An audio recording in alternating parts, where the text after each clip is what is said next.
Hi, your pilgrimage buddy is here. Today, I'm sharing my reflection from day 49 of reading the Bible chronologically, which falls on Tuesday, February 18, 2025. This passage is from Leviticus chapter 7 to 8. Let's dive in. As we keep reading, we notice the Bible often repeats key themes, and it's the same for me and for the Israelites too. Even in these two chapters, God keeps reaffirming some really important commands that the Israelites and we need to pay attention to. He talks about the offerings, how some must be given to the Levites, how we mustn't consume fat or blood, and the rules around touching one considered unclean. It's a repetition, but it's necessary. When reflecting on chapter 7 specifically, it struck me how seriously God calls His people to live holy lives. His standards are very high. We can't just approach life casually. Some rules about worship and life, like in Exodus, had consequences as severe as death. And here's what I get from that. First, of course, a profound sense of joy. I realized how many times I've messed up, yet Jesus' sacrifice on the cross completely canceled out those consequences. The death that I deserve, He took on Himself countless time over. Jesus, and the only one who is without sin, died in my place. That's something that strengthens me in any situation. But then, there's a second feeling, a deep holy grief, the sense of mourning for what is sacred. It's a reflection on how I, and we all, sometimes treat our bodies like they're not the temples of the Holy Spirit. The Holy Spirit living inside of us, and yet we allowed ourselves to think, to say, and to do things that is honor God. The same mind washed by Jesus' blood sometimes becomes the mind that plans crazy and sinful things. The eyes, which were meant to reflect His glory, can sometimes harbor a thought that destroys others' characters. Our mouth can be the same mouth that speaks lies. Our hands, which have been sanctified by Jesus, can be used to hurt others. Our feet, washed by His precious blood, can walk us into places that stir up sin. Even parts of our body that should be reserved for the sacredness of marriage can be used for the satisfaction of our flesh. And the worst part, we are allowing these things to happen in a body that has been bought by Christ. The body that was meant to house the Holy Spirit, the most holy, the most glorious, and the most beautiful presence in this universe. When I think about it, the one who grieves the most, who mourns more than anyone else, is the Holy Spirit. He's the one who is most often mistreated, lied to, quenched, played with, neglected, insulted, and made sad. All of this happens through the actions, words, and thoughts from me and from every one of us.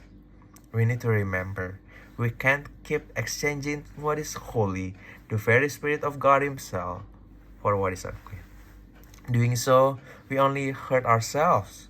Ultimately, it's us who will suffer. Let's stop grieving the Holy Spirit and instead honor Him in everything we do. Then, we move to chapter 8. And honestly, this chapter hit home for me, for someone who called to full-time minister. It talks about the consecration of Aaron and 4 of his sons before they work as a priest. If I were one of Aaron's sons, if I were in their shoe, I might have been so excited that I would have impatiently said, God, when will you consecrate me so I can finally get to my work? I'll be eager to start serving. But God didn't rush the process.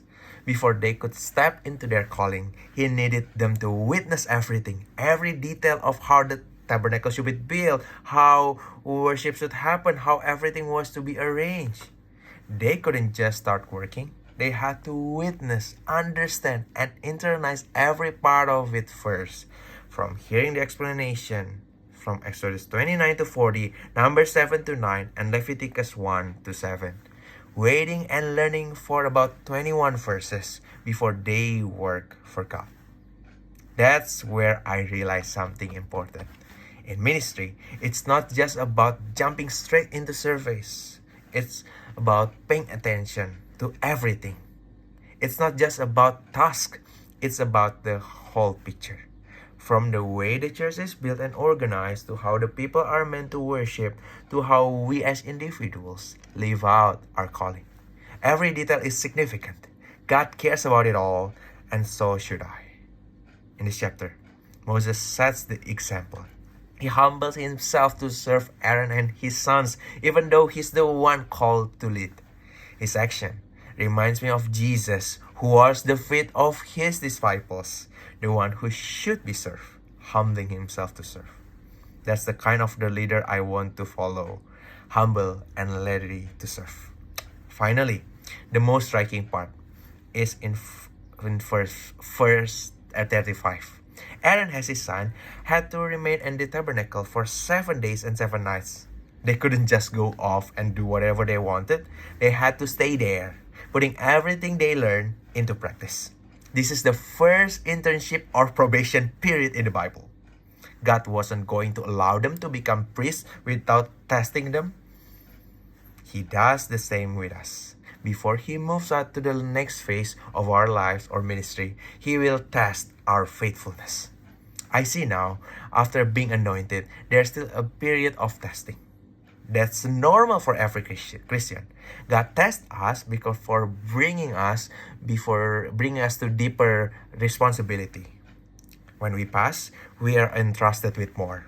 Just like them, after the passing the test, could lead the people. I'm grateful for a God who takes His work seriously, and I want to follow that example with the guidance of the Holy Spirit. So, in this passage, it's clear. God is serious about the holiness and His work. He wants us to live with an intention. Paying attention to detail in our life. Whether in ministry or in any calling, we must be faithful and ready to serve with humility. We also need to recognize that God tests us, refining us before moving us forward.